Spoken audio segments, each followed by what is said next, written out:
The founder of the Australian Youth Climate Change Coalition, Anna Rose, has paid a visit to Tamworth.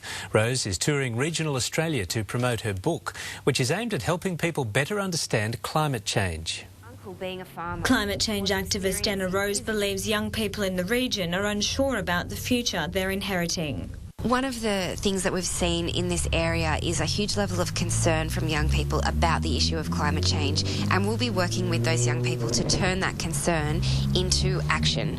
Rose says her forums will give them more information on how they can respond to climate change. There's some really amazing stories in the room from people who are already experiencing the impacts of climate change on their land, and also people who are here because they're opposed to the expansion of the coal industry around Tamworth and Gunnedah. Anna has a soft spot for the region. With grandparents in Gunnedah and an uncle in Moree, she's passionate about implementing action in the area. And my uncle, being a farmer, is experiencing the challenges of climate change firsthand. Several months after I took Nick to my uncle's farm, the Moree floods happened. Recently, the young activist appeared in a documentary with retired Liberal Senator Nick Minchin, where they attempted to change one another's mind on climate change.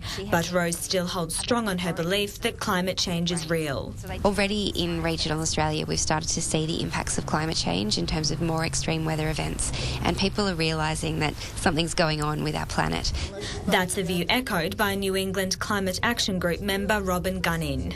We have more moisture in our atmosphere due to the warming climate, and we're getting bigger downpours of rain and more frequent floods. Vivian von Drainen, NBN News. The Mardi Mangrove Link has been recognised at the Engineers Australia Excellence Awards. Gosford City and Wyong Shire Councils, in collaboration with engineering partner GHD, received the award for infrastructure excellence in a regional community.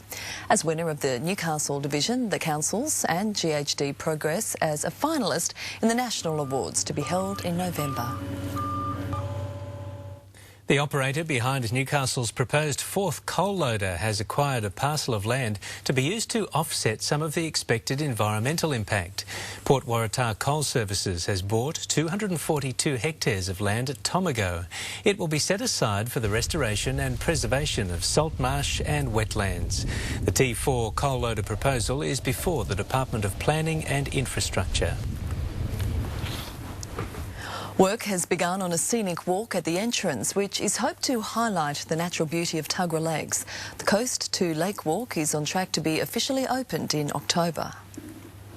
It highlights what many already believe is the jewel in the crown of the Wyong Shire.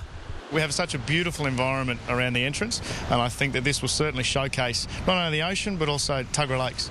Wyong Shire Council has entered into a partnership with the Central Coast Regional Development Corporation to construct the 7.6 kilometre scenic walk, while the state government has chipped in with $800,000. Edith Ring Rest was built in 1936 and is situated on the headland overlooking the ocean baths and the entrance. It's just one of the landmarks which is set to receive a spruce up. It gives the opportunity to go past places like the Entrance Surf Lifesaving Club, the Entrance Baths, and where we are standing now, the Edith Ring Reserve. The entrance area is in particular a tourist area, but something like this will not only provide something for tourists to do, but also for locals. The walk covers 5 main sections and a variety of terrains, including a timber boardwalk, concrete paths and steps, as well as sand and rock platforms. Construction is already underway, and when complete in October, will give plenty of options. They can either turn around and walk back to the entrance from Twoon Bay, or they can follow the pathway from Twoon Bay back down to the lake and complete the circuit. Michael Kane, NBN News. Keeping a sense of well-being seems to be working for a popular organisation on the Central Coast. The Toukley Senior Citizens Club is the largest of its kind in Australia, and currently it's boasting over 2,000 members. An oasis of well-being, enjoying all the benefits of being a senior citizen. The percentage of seniors in this area is well over 25%, so really to them this is a home away from home. Good morning, Toukley Senior Citizens. Lorraine speaking. Opened in 1978, the club is a constant hive of activity. It's officially the largest in numbers and facility size in Australia. For this group, it was about preparing for a cold winter ahead and much, much more. I think it's very important, to have the companionship and company. It's a lot of loneliness with people. They end up in nursing homes. And what are you making today?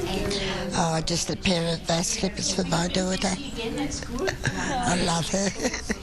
While just in the next room, it was a different type of enjoyment, but with the same result. Our body works better, and we can prove it with this class. We've got ladies from 50 to 87. They come in with a few problems, but walk out and go, I feel completely relaxed. And with over 50 activities a week, the centre has become self-sufficient, with a little help at times. Just last week, new roofing was completed thanks to a 2-for-1 scheme with Wyong Shire Council. They've put in $44,000 and we've put up the rest of it. Even though it's classed as a senior citizens club, the more community activities we can get in here, the better for everyone. Michael Kane, NBN News.